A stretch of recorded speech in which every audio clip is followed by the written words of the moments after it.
Hello and welcome to Geometry, Right Triangles, and Trigonometry. In this video, we are going to go through our study guide for Module 9. There are a couple of things that you probably want to write down at the top of your paper before you get started with your test. So we have our diagram here that reminds us about angles of elevation and depression. Then we have our right triangle, and remember that C is always across from that 90-degree angle to help you with making sure that you are labeling your hypotenuse correct. And then we have the Pythagorean theorem. A squared plus B squared equals C squared. Most people can remember that, and that is for right triangles. But if you find out that C squared is smaller than A squared plus B squared, that triangle is going to be acute. And if C squared is larger, that means that the triangle is going to be obtuse. All right, let's go ahead and get started with number 1. For number 1, it says which of the following could be measures of the sides of a right triangle. If I'm working with a right triangle, that means I'm going to be using the Pythagorean theorem. A squared plus B squared equals C squared. The most important part about this is when they're listing those side measures, you need to make sure that you're using the largest side for C. So on your EOC, they may not put them in order. So for D, for example, they might put 16, 25, and then 9. And you need to know that 25 needs to be used for C. All right, so let's go ahead and get started. So for A, let's go ahead and just try it out. We have the square root of 5 squared plus the square root of 11 squared equals the square root of 13 squared. And whenever you have that square root and the square, those are going to cancel out, and so you're just left with 5 plus 11 is equal to 13. And we know that that isn't true, so A is automatically out. For B, if you're not sure if these side lengths are put in order and you don't know the square root of 6 or how to estimate that measure, go ahead and use your calculator. So get out your calculator, clear it out, and we're going to do 6 and then hit our square root button, and that gives us 2.44. So out of 2, 2, and 2.44, the square root of 6 is the largest. So now we have 2 squared plus 2 squared equals the square root of 6 squared. We know that this is going to be 4 plus 4 equals 6, and that is not true. For C, we have 7 squared plus 24 squared equals 25 squared. Now, when you're looking at these squares, you cannot go by what it looks like. So like with this one, it says 9 and 16. And if we were to just add 9 and 16 together, it would give me 25, but you have to square them. And so the square of, if we do 7 squared, that's going to give us 49. Plus 24 squared, go ahead and put that in your calculator, 24, and then you can hit your square button here, and we get 576 equals 25 squared, which is 625. And then when we add these two together, 49 plus 576, it does give us 625. And so this one ends up working out. But just know that they're going to throw in some answers that might try to trick you. So make sure that you're using the Pythagorean theorem and that you're taking the squares of these numbers. Moving on to number 2.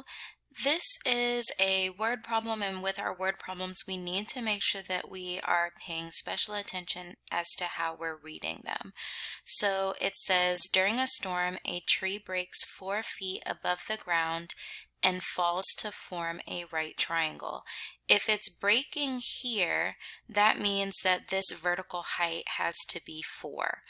And then it says if the top of the tree, so remember the top is now down here, if the top of the tree rests 11 feet from the base of the tree, and here's the base, that means this is going to be 11 feet.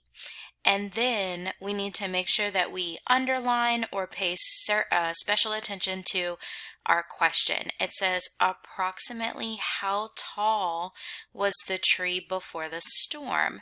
And so that means that they are asking for this piece and this piece. And so I like to do squiggly lines to kind of remind myself of what I need to do. You could also know that this is going to be X. We need to figure out this length.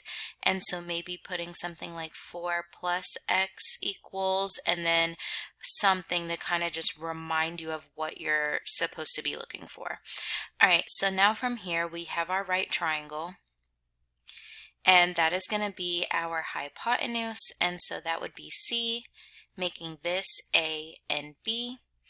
And so we have A squared plus B squared equals C squared. A is going to be 4, and then B is going to be 11, and then we're looking for X squared.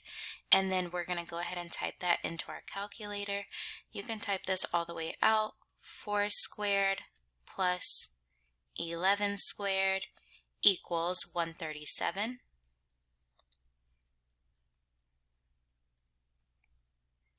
And then we need to take the square root on both sides to get rid of that square. And so I already have 137, so now I'm just going to hit my square root button and I get 11.7. So now this piece here is 11.7, but don't forget that the question was saying how tall was the entire tree. So now we need to do 4 plus 11.7, which gives me about 15.7. And so the answer is C. But notice that had we not gone back to the original equation, it would have looked as if A was our answer. So this is why it's super duper important, especially for geometry, that you go back to the question. Now number 3, if BC is the longest side and AB squared plus AC squared is greater than BC squared, so BC is our longest side. So this is basically going back to what we put at the top of our paper.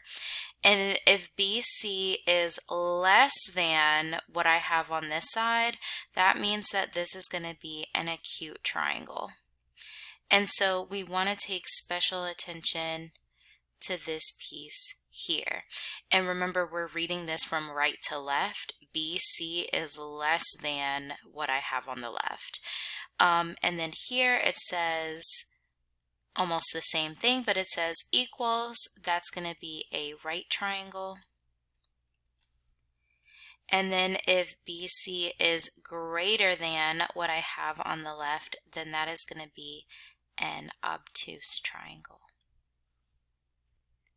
Number 4 says to ensure frames are square. So when they're talking about square, they mean are the corners lining up to be 90 degrees. So not necessarily that the overall shape is a square. Frame makers sometimes measure both directions from a corner. If a frame maker measures 8 inches along the vertical side and 10 inches along the horizontal side, what should be the length of the diagonal? So we're going from here and we're going across. Here is what needs to be our 90-degree angle. And for this to be 90 degrees, we know that our hypotenuse needs to fit into our Pythagorean theorem. So we have A squared plus B squared equals C squared. Don't forget that this side over here is going to be C. So we have 8 squared plus 10 squared equals C squared, and then I'm going to go ahead and put that in my calculator. 8 squared plus 10 squared. And then I'm going to go ahead and hit my square root button. It's going to be 12.8. And so as you get more comfortable with these problems, you can start typing it all in at the same time. And so for this one, C is going to be 12.8 inches. And then just be careful and mindful about how it may ask you to round your answer. Moving on to number 5, it says, what are the values of x and y? And I'm looking at this diagram, I can already tell that this is one of our special right triangles. It's a 30, 60, 90. And so you don't have to remember the pattern that goes with special right triangles. It is on your reference sheet. But you do need to know that your short leg is going to be some number, your long leg is going to be that number times the square root of 3,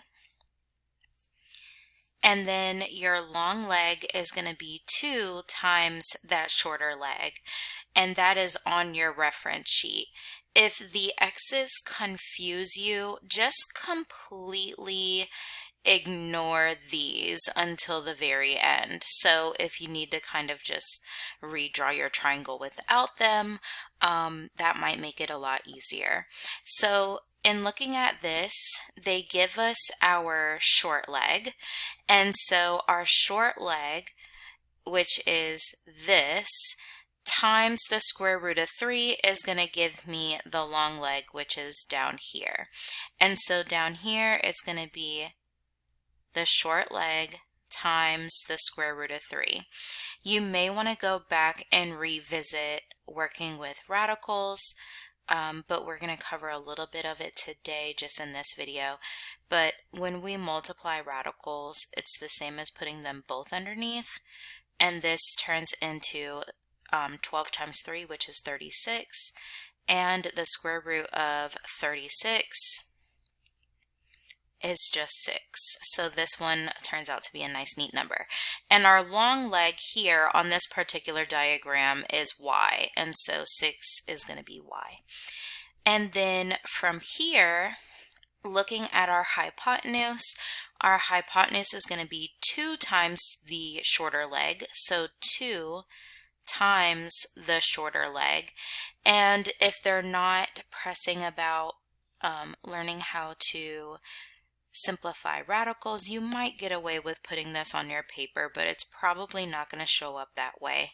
So when we have 2 times the square root of 12, that's going to be 2 times, and then we're going to see if a perfect square goes into 12, and 4 does. And then the square root of 4 is just 2. And so if you needed to kind of break these up to be able to see it a little bit more clearly, we could go back to splitting these two up. And then the square root of 4 is just 2. So we have 2 times the square root of 3, and that gives us 4 times the square root of 3. And so that's going to be our hypotenuse, which is x. So x is going to be 4 times the square root of 3. For number 6, it says the diagonal of a square is 12 inches long. So I'm going to go ahead and draw out my square. I know that a square has 4 right angles, and then all 4 sides are going to be the same. And then it says the diagonal of that square is 12. And it's asking me what is the length in inches of each side of the square. Well, if I have 2 sides that are the same, that's going to give me that 45, 45, 90 triangle here. And that's one of our other special right triangles. On your reference sheet, it has that one as well. And on your reference sheet, they tell you that the legs are going to be a number. And then your hypotenuse is going to be whatever that number is times the square root of 2. So that means that this side is going to be this. And so we can write that as 12 equals something times the square root of 2. And so there's a shortcut of how to do this, but let's go ahead and just go through the math first. So to get x by itself, I would divide both sides by the square root of 2. And so now I have x is equal to 12 divided by the square root of 2. On this particular test, you might be able to get away with it, but on the EOC, probably not. So we have 12 over the square root of 2. You don't want to have a radical in the bottom, and so you're going to multiply by 1, the entire thing by 1. So we're going to put square root of 2 over square root of 2. When we multiply by this, you're just multiplying by 1, so you're not really changing any of the numbers. And then on the top, we're going to get 12 times the square root of 2. And on the bottom, the square root of 2 times the square root of 2 is just going to be 2, because 2 times 2 is 4, square root of 4 is going to be 2. So it's just going to be the number that's underneath that hood. Then from here, you're going to see if these numbers can simplify. 12 divided by 2 is 6. And so this is just going to be 6 times the square root of 2. And an easy shortcut way of remembering this is that it's just going to be half of whatever this number is times the square root of 2. And so half of 12 is 6, and then times the square root of 2. So that's the shortcut way of kind of remembering how to do that one.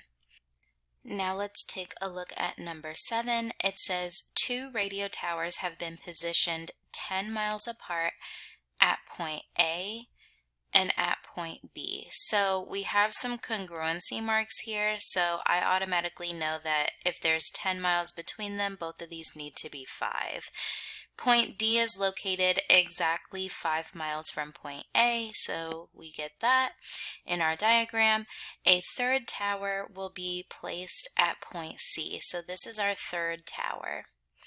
So that all 3 towers are now equidistant from each other, or they're all the same distance apart. So between A and B is 10, so that means A and C, towers A and C are going to be 10 miles apart, and then towers B and C are also going to be 10 miles apart. And then it says, what should be the distance from the third tower, which was C, to point D? So they're asking us for this one right here. I like to make squiggly lines. And so from here, a lot of people, their first instinct is to go ahead and use Pythagorean theorem. So we have a right triangle here. We're going to label our hypotenuse, and so this side would be C, making this A and B. And so we have A squared plus B squared equals C squared. For this particular problem, take note that we are looking for B and not for C like we did with the others. And that's why it's super important that you go ahead and label at least your hypotenuse, if anything else. And then from here, if you want to go ahead and just get B squared by itself, that's totally fine.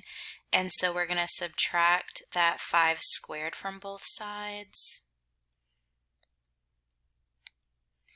And then we can go ahead and put this on top. And that way we can go ahead and put all of this into our calculator at the same time. And so B is going to be, then I'm going to pull up my calculator, clear it out. And I have 10 squared minus 5 squared. That should give me 75. And then I'm going to go ahead and hit that square root button, and I get 8.66.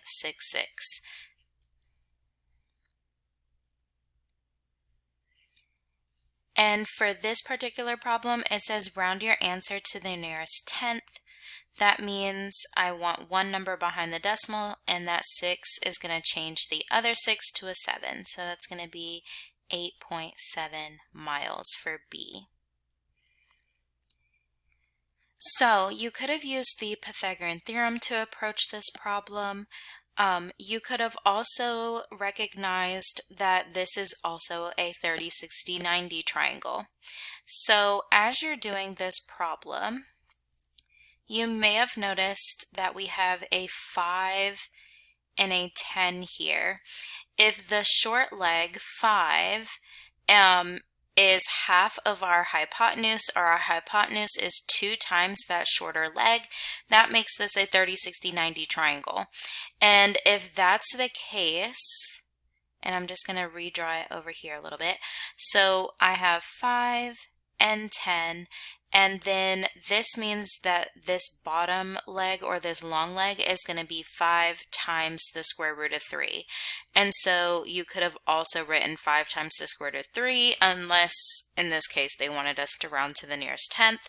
But if you put this into your calculator, 5 times 3 square root equals, don't forget to hit equals, I end up getting this same exact thing with my calculator.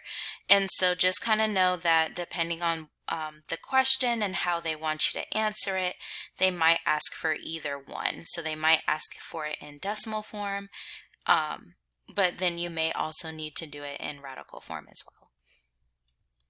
Number 8 says Joseph is standing 150 feet from the base of a flagpole. He is looking up to the top of the pole at an angle of 30 degrees.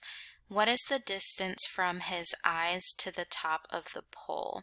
So they're saying that his eyes are 5.75 feet from the ground. Sometimes when they say height, they're talking about eye level, so not necessarily how tall the actual person is, and they're not saying that their eyeballs are like on top of their head or anything like that. When they talk about height, they're talking about from eye level. And so looking at this, I have a 30, 60, 90 triangle, and this is our long leg. And so we know that using our special right triangles,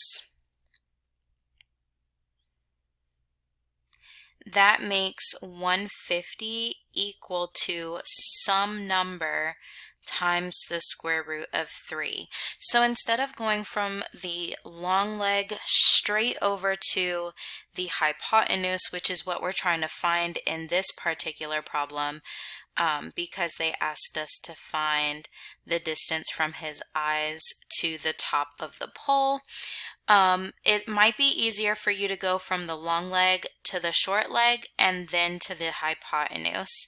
And so if 150 is equal to some number, which is going to be x here, times the square root of 3, to get x by itself,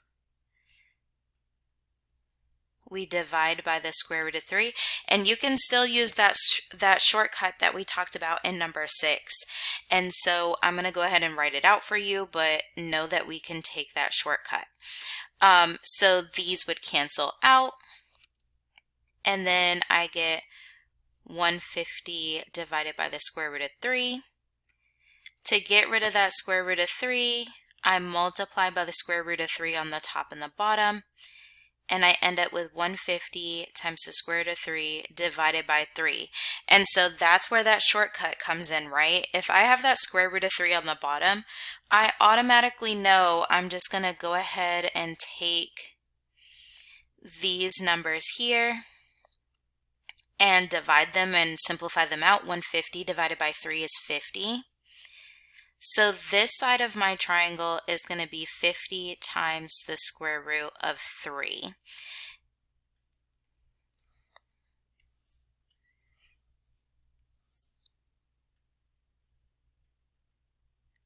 And so our shortcut is really just, if you end up with something like this, you take the top number and divide it by what's underneath the hood, and then you multiply it by that that radical.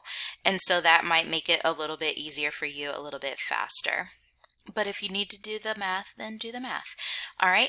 And then from here, I know that when I'm working with special right triangles, that this is now going to be 2 times that short leg. And so this is going to give me 100 times the square root of 3. So my answer is C. If you found that to be a struggle, we still have other ways of doing this. And so in this chapter, we talked about using sine, cosine, and tangent. And so if we are using sine, cosine, and tangent, I'm going to use a different color. We have 30, and we're trying to find the hypotenuse. And then they gave us the adjacent side. And so the trig ratio that uses adjacent and hypotenuse is cosine. So I could have done cosine of 30 equals adjacent over hypotenuse, which I'll go ahead and put y instead of x so we don't get confused. So I'll put a y here. And then I know that when my variable is on the bottom, I can just switch these two. And that makes y equal to 150 divided by the cosine of 30, and y was our hypotenuse.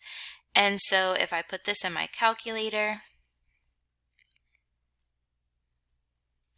I get 150 divided by, and then make sure you put the angle measure first. So divided by 30 and then hit cosine, and then make sure you hit that equals at the end. And I get 173.2.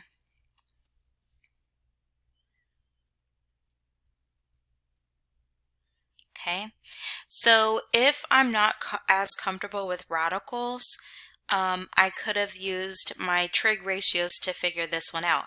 Now, all of my numbers are with radicals in my multiple choice, but if I start putting them into my calculator, so answer choice A was 100 times 3 square root divided by 3, I get 157.73.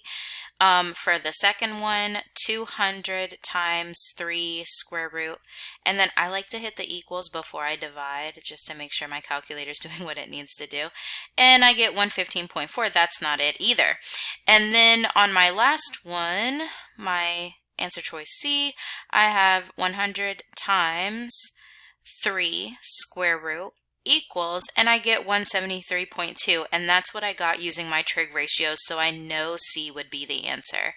Answer choice D, I'll just go ahead and show you, 200 times 3 square root, and it gives me twice that, so that doesn't work either.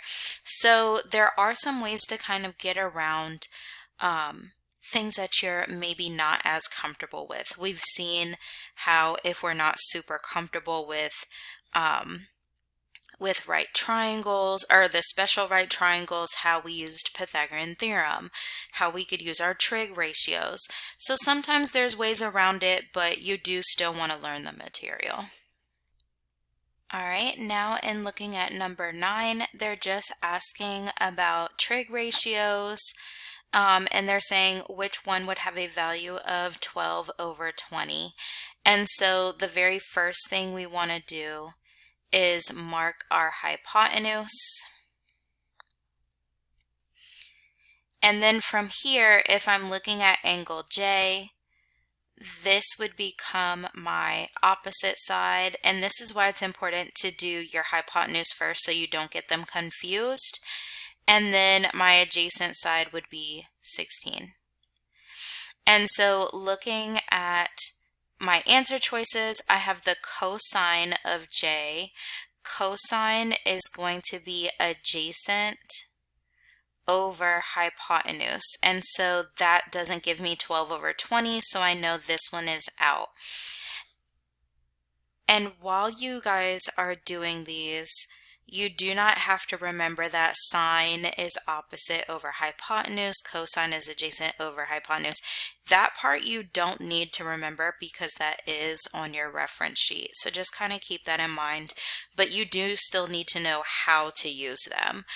And then for the sine of J, since I already did those, is going to be opposite over hypotenuse, and so this is one of my answer choices. But notice that the question says select all. So it's important that we're looking at all of our answer choices. Now, when we were going over our trig ratios, we noticed that the sine of one angle is going to be equal to the cosine of the other angle. So the sine of J is going to be equal to the cosine of L. And then when we did tangents, the tangents were just flipped. So if the sine of J is 12 over 20 and the cosine of J is 16 over 20 and the tangent is opposite over adjacent, so that would be 12 over 16. When I go through and do my other angle, there's a pattern there, and so the sine of L is going to be equal to 16 over 20. So the sine and the cosine go together, and then it's going to be the same thing for this one. The cosine of L is going to be 12 over 20. And then for the tangents, they switch. And so the tangent of L would be 16 over 12, like that. So that's a quick way of doing all of them by just looking at one of your reference angles without having to redraw it or over label. And so B and C would be the answer for number 9.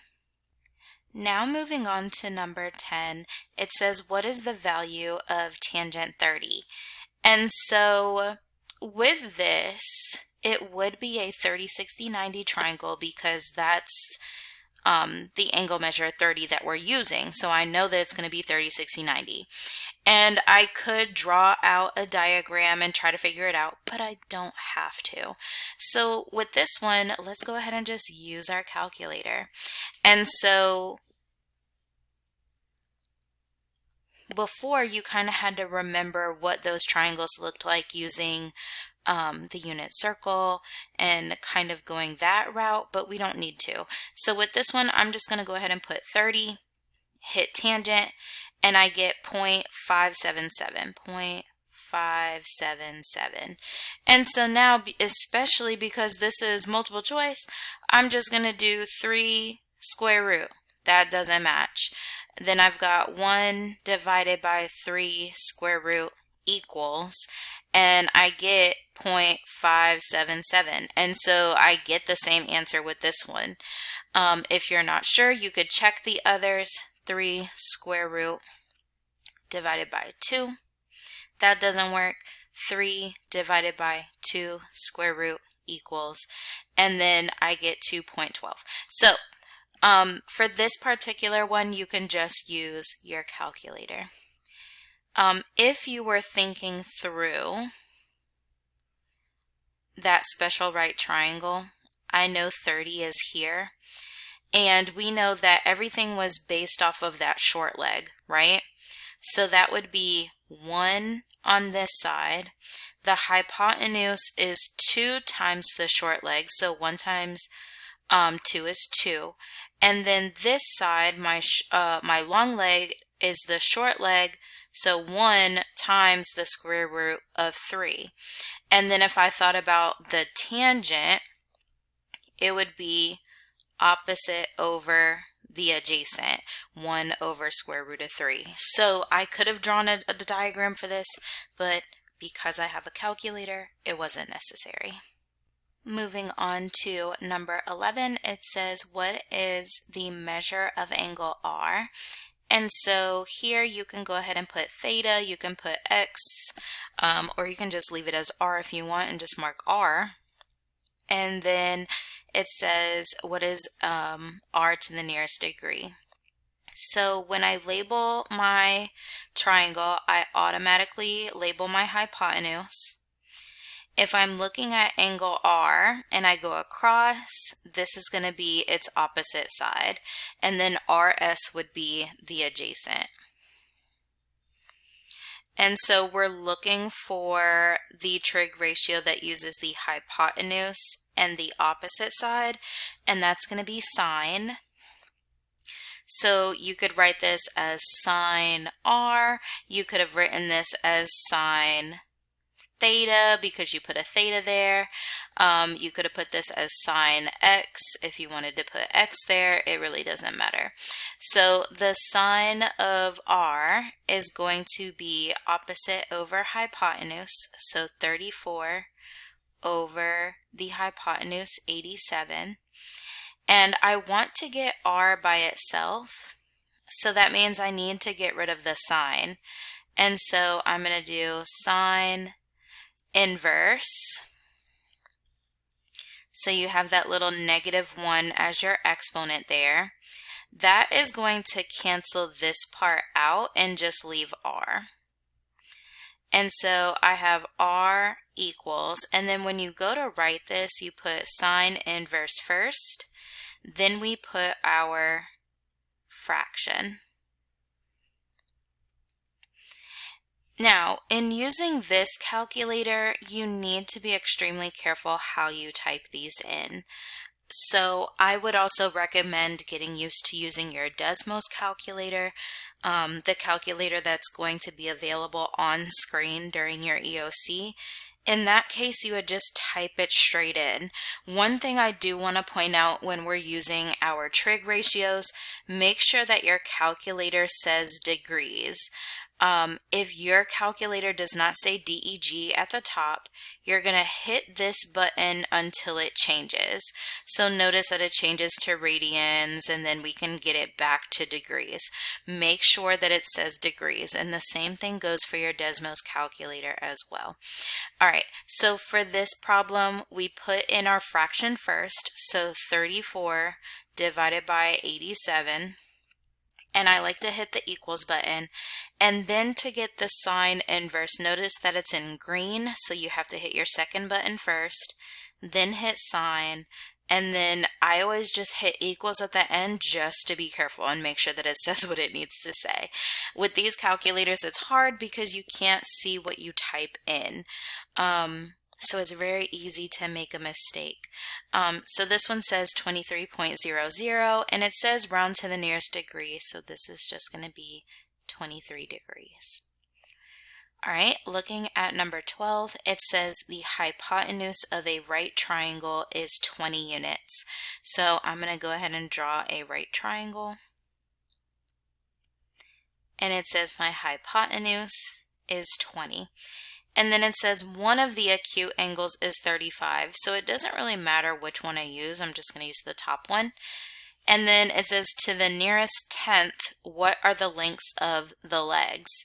And so if I'm looking at that 35 and I go across, this is going to be my opposite. This is, of course, my hypotenuse, and this one is my adjacent. And so I'm just going to go ahead and start with the opposite side. And I'm going to find this leg first. And so I'm going to go ahead and label this as X. So which one uses opposite and hypotenuse? That's going to be sine. So the sine of the angle, which is 35, so remember you're always putting your angle with your trig ratio, is equal to opposite over hypotenuse. And so from here, I'm going to multiply both sides by 20 so I can get x by itself.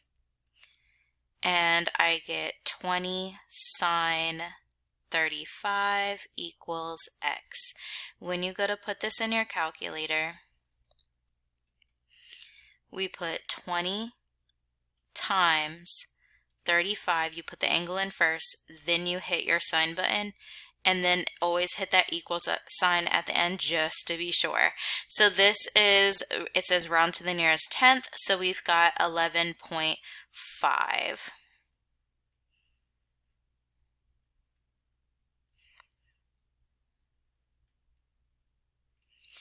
If I wanted to use Pythagorean theorem from this point, I could to find my other side. If that was the case, I would want to make sure that I have a little bit more of those decimal places first.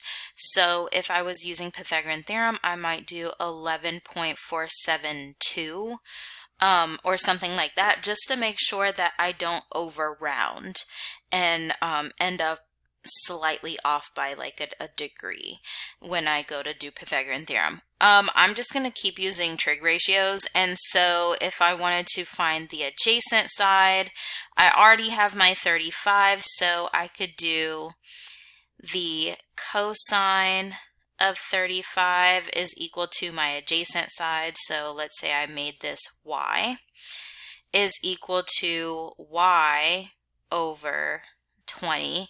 And then I end up doing the same thing with this one, just using cosine instead. So this is going to be 20 times 35 cosine equals 16.4. And it doesn't say anything about the longer leg or shorter leg, so it shouldn't matter which one I put in first. I usually just put in the smaller one first just to make sure. Okay. And from here, know that you don't need to use 35. There are other routes to go. You could also use, because these two need to add up to 90, I could have used 55, and then I could have used the trig ratios using the angle of 55 instead.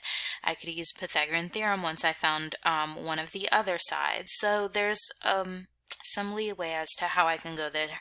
Just make sure that you're not over rounding. All right, looking at number 13. Number 13 is where we start getting into those word problems, so we definitely want to be careful with these, especially with angle of elevation and depression. It says, General Sherman, a tree located in Sequoia National Park, stands 275 feet tall. To see the top of the tree, Dylan looks up at a 11-degree angle of elevation. If Dylan is 6 feet tall, how far is he from the base of the tree? So remember what I said about height. They're talking about eye level, not necessarily that his eyeballs are on the top of his head or anything like that. So I'm going to go ahead and draw my picture over here. So we've got this tree. We're going to draw Dylan down here. And so when he is looking up at the top of the tree, we're creating that triangle, right?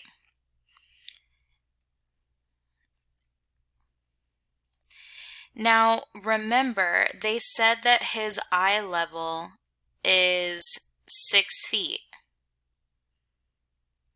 But then they're saying that the entire tree, so going all the way here to here, is 275. So if I'm creating this right triangle here, I need to take his height into account because his eyeballs are not sitting on the ground. And so what I need to do is do 275 minus that 6 feet, and I get 269. And so 269 is going to be the height of that triangle that I'm using.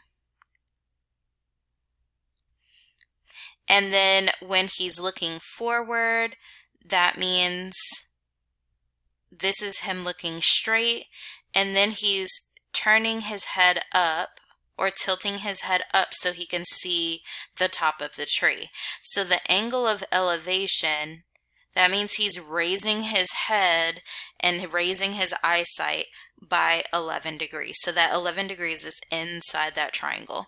All right, and then it says, how far is he from the base of the tree? So how far away is he standing? That means X is going to be here. So looking at this, remember this is my hypotenuse. That makes this the opposite side, and this is the adjacent side. And we have opposite and adjacent, so that means that we're going to be using tangent. So I have the tangent of 11 degrees is equal to opposite, which is 269, over that base of the triangle. When x is at the bottom, we do our shortcut and we're just going to switch these two. So I have x equals 269 divided by tangent 11. And so now we're going to go ahead and put that into our calculator. So I have 269 divided by 11 tangent equals, and I get 1383.8, and that gives us answer D. Now, if we weren't careful about how we did this and we used 275, which was the entire height of the tree instead of that 269, notice that if we did 275 divided by 11 tangent equals, I got 1415.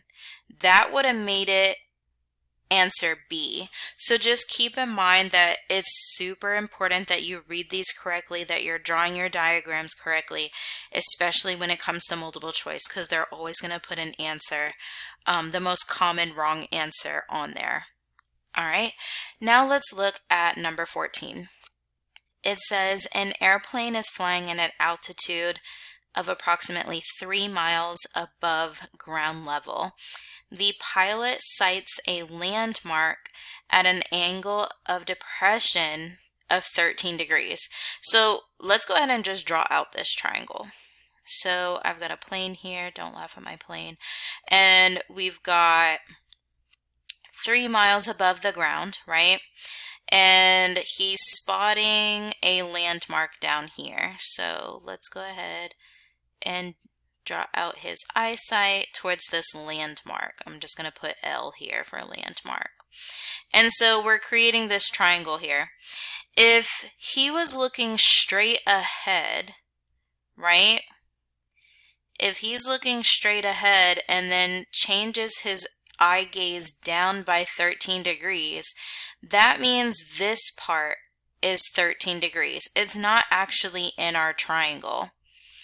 And so what you do from here is we know that this would be a 90-degree angle from going straight, and then if we went straight down, so that's going to be 90 minus 13, and that gives us 77. So inside this triangle, you would have 77 degrees, okay?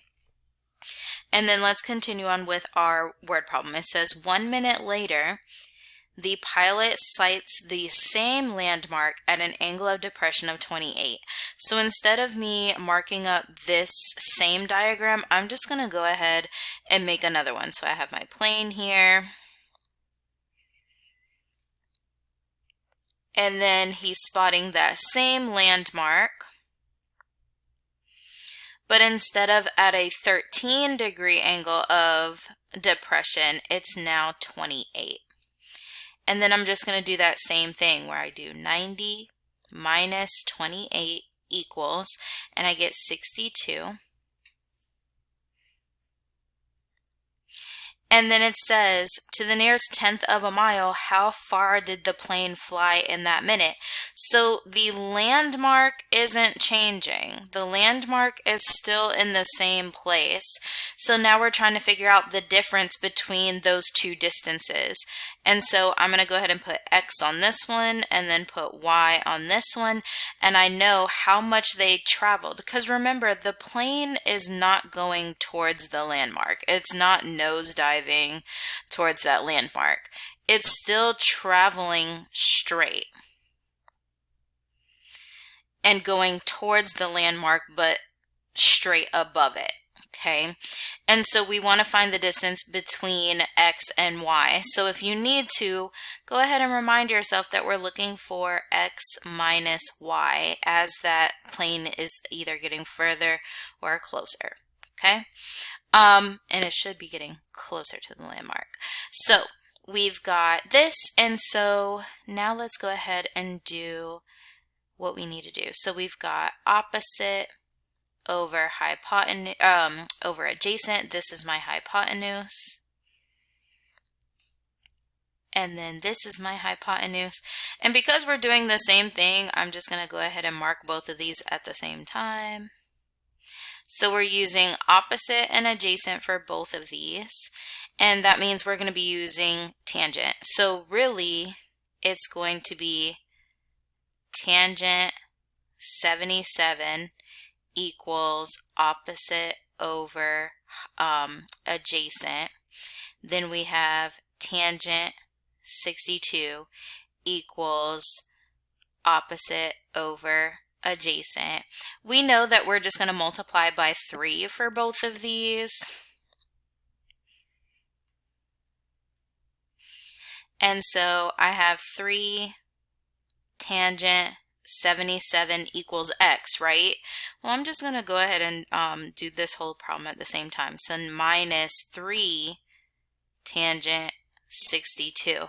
And this might be a question that you see on the EOC where they aren't necessarily looking for the answer to the nearest tenth of a mile. Maybe they're asking you for the expression that kind of shows what's going on in the problem. So we have 3 tangent 77 minus 3 tangent 62. By drawing both of our triangles, we should know that that's how we would find this answer.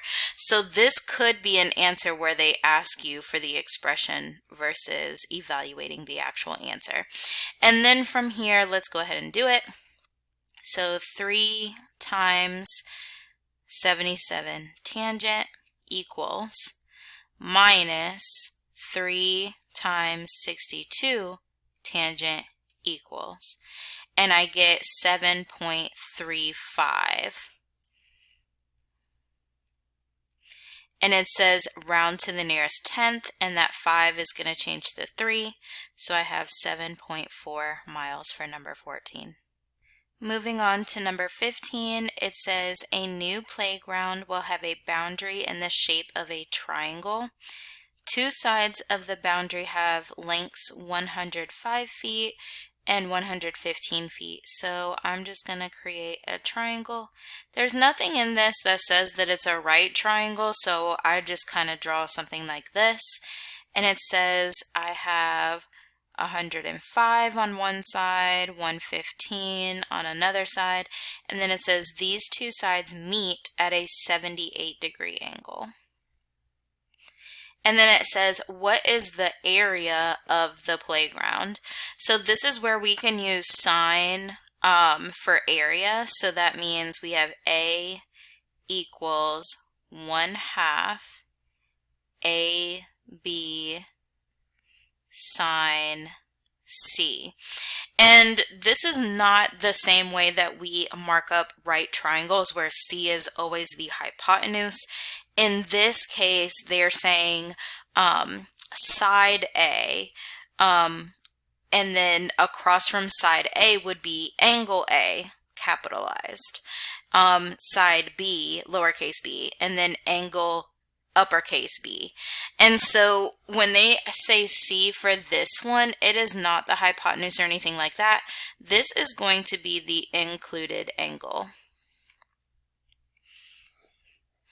So when we go to do the area like this, it's going to be 1/2, and then you're going to multiply by the 2 sides that you have, so 105 and 115, the sides that create that angle, and then you're going to multiply it by the sine of the included angle, like that.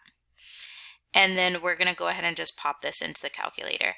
So we've got 1 divided by 2, and then times 105 times 115 times, and then make sure you hit 78 first, and then hit sine equals, and we get 5905.566. And then it says round to the nearest whole number if necessary. So in this case, it would be 5906 square feet. Now let's go ahead and take a look at number 16. It says, what is the area of triangle GHI to the nearest tenth? So we're going to use that same formula. Area equals 1/2 times the two sides times the sine of that included angle. So we have 1/2 times 5.4 times 7.1 times the sine of that included angle, which is 60. And then let's go ahead and type all of that into our calculator. So we have 1/2 or 0.5 times 5.4 times 7.1 times, and then make sure you put 60, and then sine equals, and we get 16.6. So now let's take a look at number 17. It says, what are the lengths of EF and FG to the nearest tenth? Notice that this is not a right triangle. I have an angle measure that is across from a side, and I have another angle measure here. And so I'm going to label its opposite side as X. So I'm going to start with that one first. And so using the law of sines, I know that the sine of an angle over its opposite side is equal to the sine of one of the other angles in my triangle over its opposite side. And then from here I can cross multiply, and I end up with 7.9 sine 39 equals X times the sine of 86. To get X by itself, I'm just going to go ahead and divide by that sine of 86. And so when I'm working with my trig ratios, I just treat them like regular numbers. And so this gets rid of this, and I'm left with X is equal to 7.9 times the sine of 39 over the sine of 86. And I can go ahead and type that in my calculator. It might be easier, like I said before, to use your Desmos calculator on this, but you can use your handheld. And so pulling up my handheld calculator, I have 7.9 times 39, and then you hit your sign button, equals. Then I'm going to do divided by 86 sine equals, and that gives me 4.98, and it said round to the nearest tenth, so that 8 would change that 9 to a 0, and then it's going to bump up that 4, so this is going to be 5.0. And then I would use that same approach with the other one. I'm just going to use this blank side over here. So I can still use the sine of 86 over 7.9. And then I know two of the angles in my triangle. And so I can do 180 minus 39 minus 86. And I get 55 for this angle here. And then I can label this y if I wanted.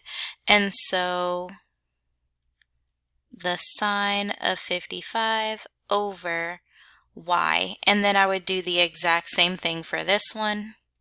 So I went ahead and wrote down my work, and so now I'm just going to put that in my calculator. 7.9 times 55 sine equals divided by 86 sine equals, and I get 6.48, and so that's going to be 6.5.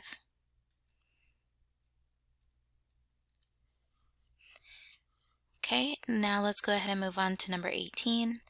Number 18 is that same idea that I have an angle with its opposite side, an angle with its opposite side, so I'm going to use the law of sines. The sine of 61 over a is equal to the sine of 77 over 7.2. Cross multiply 7.2 sine 61 equals A times the sine of 77. Divide by sine 77. And then I'm just going to throw that into my calculator because that's going to be what A is. And so let's move this over. 7.2 times 61 sine equals, I like to put in the entire numerator and press equals and then do my division. That way I'm making sure that this particular calculator does exactly what I need it to do. It's a lot easier using that Desmos calculator because you can type the whole fraction into your calculator and it just makes it a lot easier. So, alright, and then for this one I get 6.46, and so this one would be 6.5 as well. Looking at number 19, they give us triangle ABC, so I'm just going to go ahead and draw it out. I usually draw my triangles something like this, even if they end up not actually looking like this once I figure out the measurements. From A to B is 7, B to C is 8, A to C is 9, and then it says what is angle A. And so with this one, I don't know anything about the angle measures, and so using the law of sines isn't going to help me out with this one. Even if I had at least one angle, it would help me out. But with this one, that means I need to use my law of cosines. And with your law of cosines, you get, and it looks a lot like the Pythagorean theorem, so it makes it a little bit easier to remember, but it's c squared equals a squared plus b squared minus 2 times AB, so times both of these, and then times your cosine of your included angle. So for this one, I'm going to go ahead and use some of my empty space that I have down here. So I'm going to just move this just a tad. And so for this one, I have C is my included angle. So what's across from C, which is my included angle, which is X, is 8. So that means 8 is going to be put in for C. So this is where it kind of gets confusing because we're looking at angles A, B, and C, but then when we go into plugging it into the formula, they don't quite match up with those original letters. So if it helps you out, you can get rid of these if that helps you. And that way you know that your included angle is X, and then across from that would be 8. If that's the way that you need to do it, then do it that way, and then make sure you go back to your original diagram to answer any questions. So just kind of keep that in mind. So I've got C squared, which is going to be 8 squared equals, and then I have my two other sides, so 9 squared plus 7 squared minus 2 times those two sides. And then we're going to multiply that by the cosine of my included angle, which happens to be X. So now from here, I've got 64 equals, and then I can start typing some of this in my calculator. So I have 9 squared plus 7 squared, and that gives me 130 minus, and then I'm going to put this into my calculator. So use what you can in the calculator just to make some things easier. Don't feel compelled that you need to put everything into your calculator and do it all in one swoop. That gives me 126 cosine X, and then we're just going to start getting X by itself. So just do it step by step. Don't feel like you need to put everything in the calculator all at the same time. And 64 minus 130 gives me negative 66 equals negative 126 cosine x. And then I'm just going to move this down a little bit.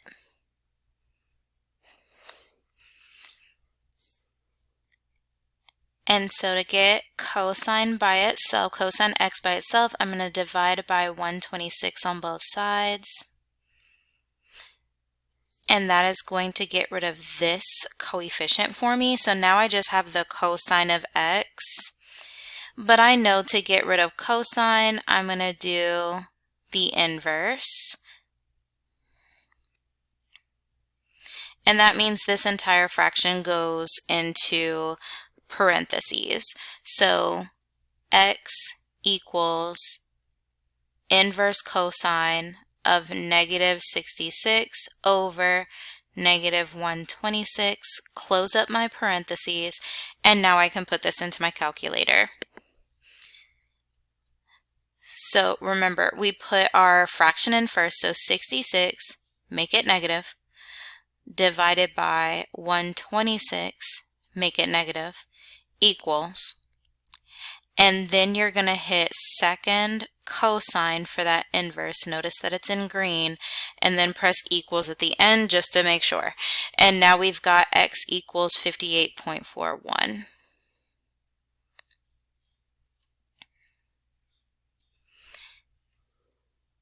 And as I move this back up, 58.41 is closest to C. And so that's how we would do that one. And then number 20, very similar. Number 20, they give us our triangle, so I'm just going to try to fit this in.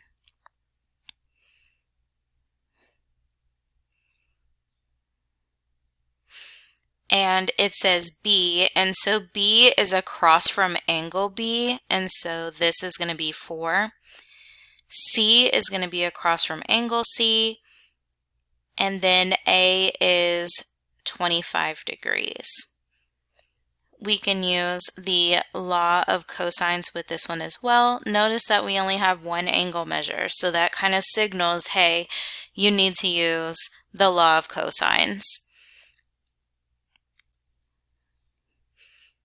So I've got, and remember, what's across from that angle is going to be your c squared. And it says, what is the value of A? And so this becomes, and I'm going to put Y here so it doesn't get mixed up with my other stuff underneath. So we've got Y squared equals, and then my other two sides, 4 squared plus 7 squared minus 2 times those two sides, cosine, and then angle A, which is 25.